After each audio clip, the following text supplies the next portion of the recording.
こんにちは。未来運を開く宇宙ラボ東堂ひろみです。今日も私の動画に遊びに来てくれてありがとうございます。今日はなんと特別なスペシャルゲストをお呼びさせていただいています。私がずっと行きたかったホピ族の方々にお会いして、そしてたくさんの感動を今胸に秘めてるんですけれども、インタビューをですね今日お時間いただいてさせていただくことになりましたので、まずご紹介からさせていただきたいと思います。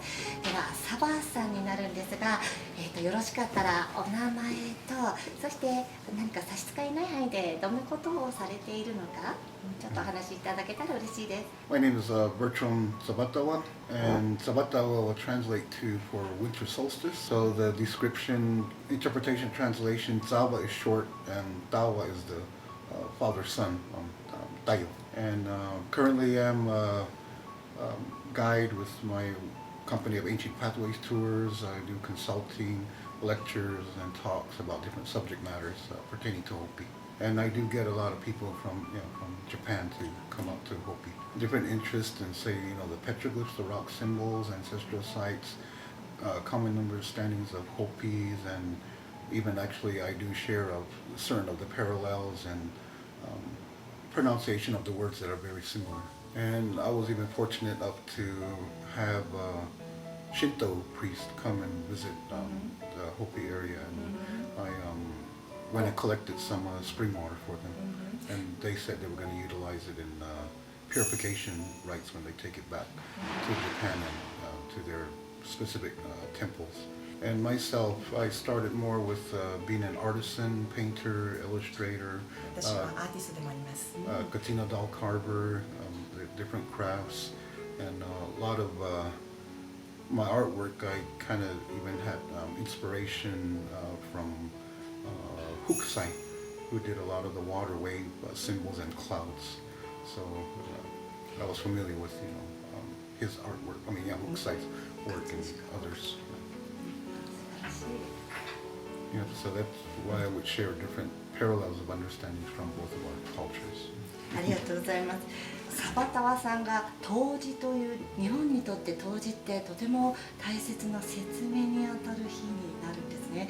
だからすごく今勝手にすごく親近感が湧いたのと、あとその太陽っていう言葉がねお名前に入っていて、私つい先日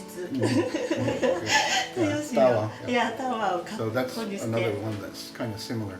Tawa, Tayo, but also in Chinese, Taya. Tawa.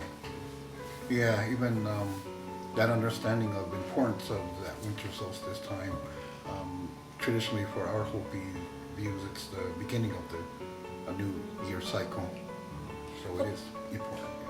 ありがとうございます。神道が出てきたと思うんですけど、日本でいうと八百万の神と言われていて、すべてのものに神が宿るというその神道のなんでしょうね、教えというか伝えがあって、で私このホピ族の方々と少し回らせていただいた時に、同じようなやっぱりすべての一つ一つのものをすべての人間以外のものも含めて大切にされているのをとても感じたんですね。この辺りにもしよかったらどのように過ごされているかとか教えていただけると嬉しいです。Yeah, a lot of the teachings of elements, earth, air, water, fire, is part of that. How you interact, how you associate and share your energy or your feelings, the aura. Yes, everything has a spirit.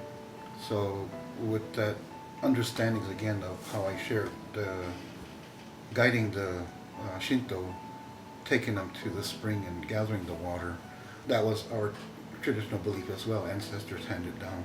However, your emotion, feeling will also affect that spirit of water, and which actually was confirmed by the scientific studies done by Dr. Masaru Imoto.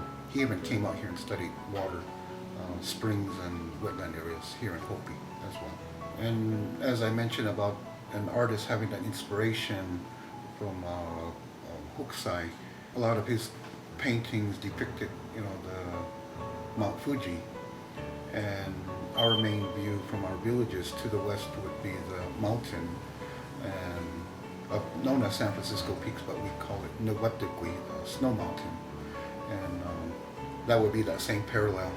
That one's visual to be highly revered, but we do have an understanding teachings. There are the different mountain boundaries of the ancestral Aboriginal land base in the southwest area. And also with fire, there is even, a fire clan in Hopi. One of the ceremonies is a new fire ceremony as well, but that would also complement again maybe with the sun, because in agriculture you do need heat and the warmth, also along with the rain and water, to that interaction with the elements of nature, both the heat, the sun, and rain and the clouds. And this present realm of the earth, we would describe now, it's the fourth world that we're living on. But we have the life out of balance understanding that's happening now with all the climate change, global warming, human actions, weather patterns drastically change. It's showing we are all in this out of balance state with the earth.